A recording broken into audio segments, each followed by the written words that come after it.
How do we make decisions? What are emotions? Do emotions make us weak or irrational?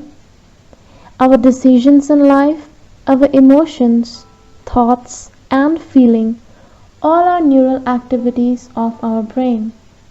Let us understand our brain closely by the curious case of Phineas Gage. Phineas Gage is one of the most famous patients in neuroscience and psychology. On September 13, 1848, 25-year-old Gage was working as a foreman of a crew preparing a railroad bed in Vermont when a life-changing accident occurred. While he was preparing the railroad bed, a 3-foot 7-inch long iron bar flew into his lower jaw and out through his skull. Gage miraculously survived the injury and was able to speak and walk to a nearby hospital.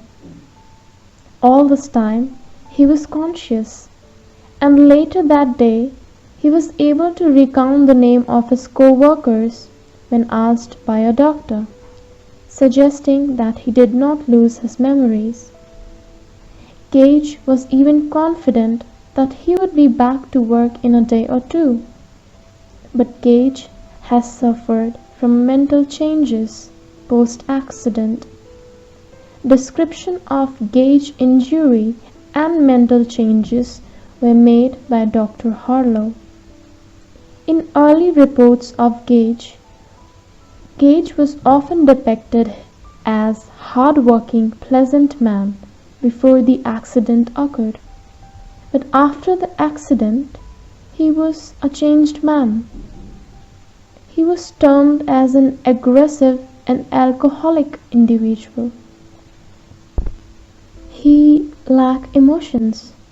He was not able to take his day-to-day decisions. He would fly from one job to another and eventually landed a job in a circus, which was against his self-interest before the injury took place. Many people would quote, "He's no longer Gage." Sadly, on May 21, 1860, after a series of epileptic seizures, Gage died. Almost 12 years after this accident occurred. 7 years later, Gage's body was exhumed and his skull and the rod were taken out for further studies. Today, both can be seen at the Howard University School of Medicine. So what were the findings? This case had a huge influence on early neurology. The specific changes observed in Gage's behavior suggested that certain functions are associated with specific areas of the brain. It was noted that Gage performed above average on cognitive tests, but since his prefrontal cortex was damaged, he lost his ability to experience emotions, and the drastic change in his personality gave early hints suggesting researchers that our personality actually lives in prefrontal cortex, which was later proved right. Researchers also could understand and learn about the link between emotions and rational thinking. That emotions help us think better because they provide information on how we understand the world around us, and hence emotions guide our behavior. In later study, Daniel Kahneman, who is an Israeli-American psychologist and economist, notable for his work on psychology of judgment and decision-making, divided our thinking into two subsystems. System 1, which is unconscious and fast, and 95% of decisions are taken by System 1.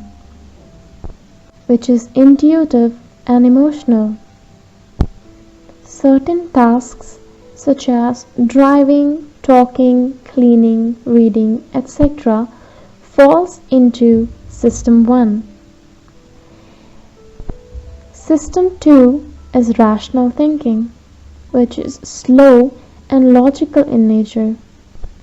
So when you are doing a difficult math problem or thinking about a philosophical problem, you are engaging yourself in System 2. This case has not only helped medical science, but even the organizational behavior researchers and marketers. As now we understand how humans make decisions, that is, they make decisions emotionally, which is 95%, rather than rationally, which is only 5%. Several advertisements come with an emotional cue to guide your emotion and decision making. So when you make decisions emotionally, it is intuitive, not irrational, although the rationality and emotions are still at conflict. So tell me, how do you make your decision? Is it emotional or is it rational? Thank you for listening.